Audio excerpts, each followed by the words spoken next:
Hey F1 fans, this is Doug, US F1 fan. In this video, I'm going to talk a little bit about Cadillac and who's going to drive for them in 2026. Alright, so after a whole lot of consternation, discussions, negotiations, denials and such, Cadillac was confirmed as the 11th Formula One team. They are going to enter the series in 2026, so next season, and they will initially use Ferrari engines for the first 2 seasons, and then in 2028 they are going to provide their own power unit. So that's kind of the backstory to all this, but you know what? They need somebody to drive the car, rather 2 somebodies. So who do I think that'll be? I think Sergio Perez is all but a lock for one of the seats, and that's because he really brings a lot to the table. Now, he's a race-winning driver, and he's really good with tires, and he has demonstrated that he can race and compete at the front. He can also score points consistently, and he can also take a mediocre car and do well with it.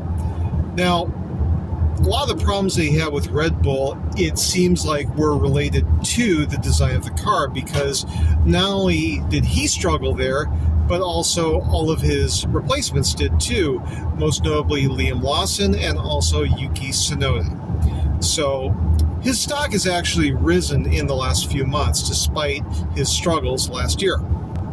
Now, there's also commercial reasons why Sergio Perez is a very desirable driver for Cadillac, and a lot of that comes down to nationality.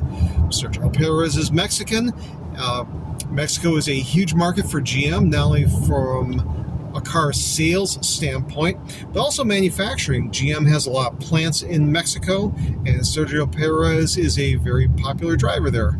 You got the Mexican Grand Prix, and he brings a lot of sponsors. So even though Cadillac may not need the money, it would be nice to have sponsors to get the team started, help defray some of their costs, and also drive interest in the team. The only possible fly in the ointment for Sergio Perez joining Cadillac would be other teams' interest. Evidently, there is some interest by Alpine. Don't know if any of the other teams have been sniffing around, but Sergio Perez could be in demand by Alpine because of all the backing he brings. Don't know if that'll come to fruition, but it is a possibility. Another factor that could possibly weigh against Sergio Perez returning to the F1 grid is he's got a family, and he spent some time away from F1 this year, and he's had a chance to spend time with his wife and kids and not have to do all of the activities that surround a very long and very busy F1 season. So if he decides that he's had enough, that he's accomplished what he wants to in the sport, he may opt just to stay at home, be an ambassador, show up at the Mexican Grand Prix and other events, and just enjoy a calm life. Now I want to hear what you think. Do you think that Sergio Perez is indeed a lock for at least one of the Cadillac seats? Go ahead and comment below. If you like the video, please like. And if you'd like to hear more, you can subscribe. Thanks a lot, and we'll talk to you more later. Bye-bye.